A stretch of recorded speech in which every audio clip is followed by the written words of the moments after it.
Welcome to Last RCS. Today, we're going to talk about one of the most important concepts in computer science: algorithms, and more specifically, time and space complexity. Let's first understand what we mean by complexity. In computer science, complexity is a way to measure how efficient an algorithm is. It tells us how much time and memory an algorithm needs when the input size becomes larger. As the amount of data increases, some algorithms slow down a lot, while others still perform well. Complexity helps us predict this behavior before we actually run the program. There are two main types of complexity: time complexity, which measures how long an algorithm takes to run; space complexity, which measures how much memory it uses. Now let's talk about time complexity. Time complexity is a way to describe how the running time of an algorithm increases as the size of the input grows. Instead of focusing on the exact time taken on a specific computer, we focus on the rate of growth. This helps us understand how an algorithm will perform when the input becomes very large. To represent time complexity, we use three common notations: Big O notation, which shows the worst-case performance; Big Theta notation, which shows the average or exact bound; Big Omega notation, which shows the best-case performance. When we search for a word in a dictionary, we do not start from the first page. If the word starts with the letter L, we directly go to the L section. This saves our time because we skip unnecessary pages. This method is similar to binary search in computer science. In binary search, we divide the data into parts and search only in the required part instead of checking every element one by one.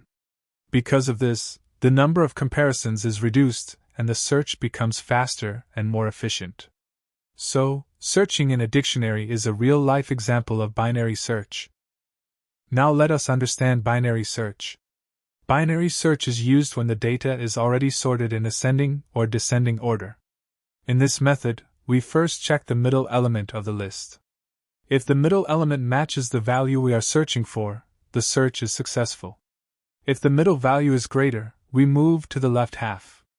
If the middle value is smaller, we move to the right half. This process is repeated until the element is found or the list ends.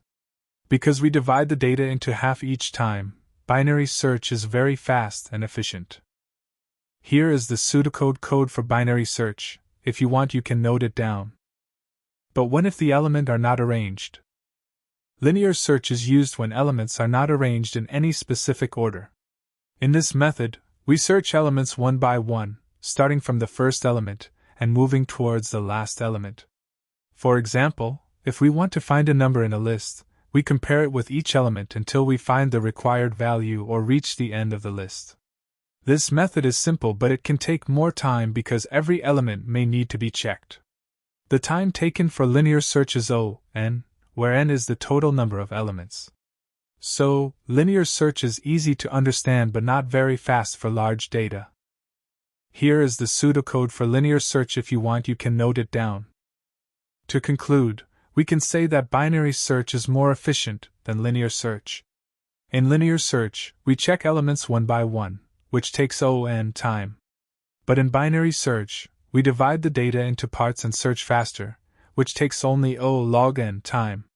Therefore, when the data is sorted, binary search is the better choice because it saves time and works efficiently for large data sets.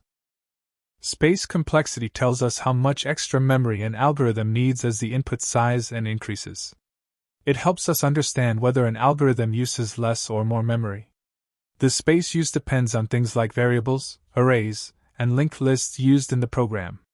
If an algorithm uses only a few variables, it needs less space. But if it uses large arrays or linked lists, it requires more memory. So, space complexity helps us choose algorithms that are memory efficient. So that's the end of today's video. I hope you found it helpful. If you enjoyed it, don't forget to like, share, and subscribe to the channel. Thank you for watching, and stay tuned. Our next video will be on arrays. See you soon.